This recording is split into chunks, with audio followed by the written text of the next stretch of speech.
Also, I see my sister Melanie Campbell here, who is another mentor of mine. Yeah, let's give those two sisters, two black women who are on the front line, some love. Also, our brother Cliff Albright, who is here, who does the work in front and behind the scenes. They're getting it done, bringing us together, making sure that we all have a unified cause.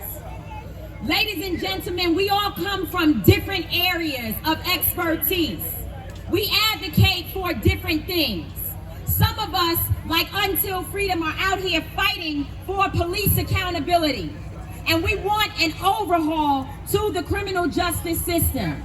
And you heard what I said, an overhaul. I didn't use the word reform because I don't believe that reform is possible at this time. We need to tear it down and build something new so that we can address the issues of community safety and public safety in this nation. As my brother, my son says, we need something different from what we have at this time.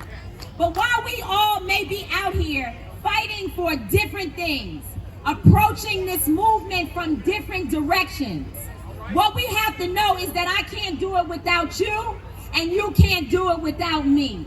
That the spirit of collaboration is what we must have in order to win this battle that we're up against. This is not a Republican issue. It's not a Democratic issue. It's an issue with evil, racism, and white supremacy in this nation, and it's going to take each and every one of us to push back against it.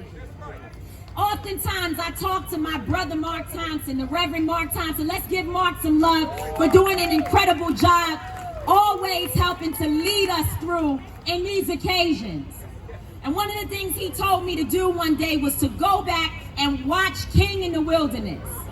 It was a documentary, or it is a documentary, about the last few days of Dr. King's life. It was towards the end, he knew he was going to die.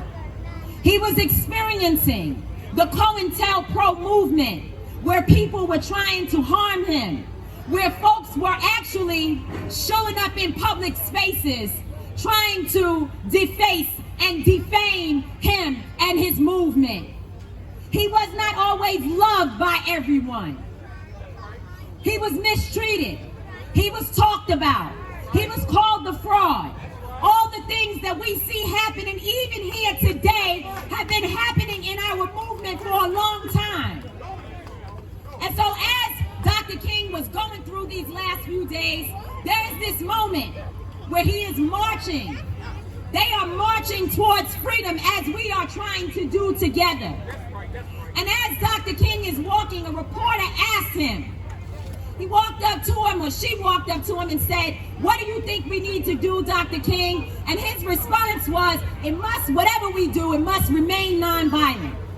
We must continue to have a nonviolent approach to this movement so that we don't lose our message. And we agree with that. Until Freedom, we follow the King in nonviolence principle. But then they turned the microphone to Stokely Carmichael, who was walking in the same march, standing right next to Dr. King.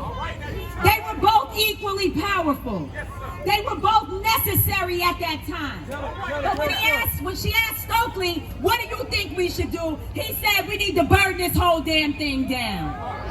They may have been saying two different things. They may have had two different ideologies, but they were in the same march, in the same fight, walking in the same direction.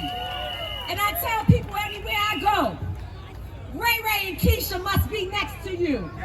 If you call yourself fighting for freedom and the people who are most impacted are not at the center of your solution-based findings, you're only doing something to make yourself feel good, but you're not doing the real work. So brothers and sisters, when you leave here, make sure that however you organize, whatever you're doing, that you center the people who are most disenfranchised. Let us not believe that because we've studied, because we've read, because we are the super woke, that we are the ones who have the most information.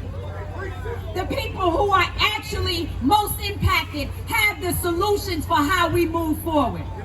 And the last thing I will say is that they thought that because We got a new administration that we took an exhale and we sat down. But the resistance is alive and well, and we are a part of it. In fact, we are the foundation. So let's keep going forward together. Let's meet every single time in every city where they are trying to suppress our voting rights, and let them know that we're not going back, we're going forward, and we're going forward together. God bless you. Go in peace, brothers and sisters.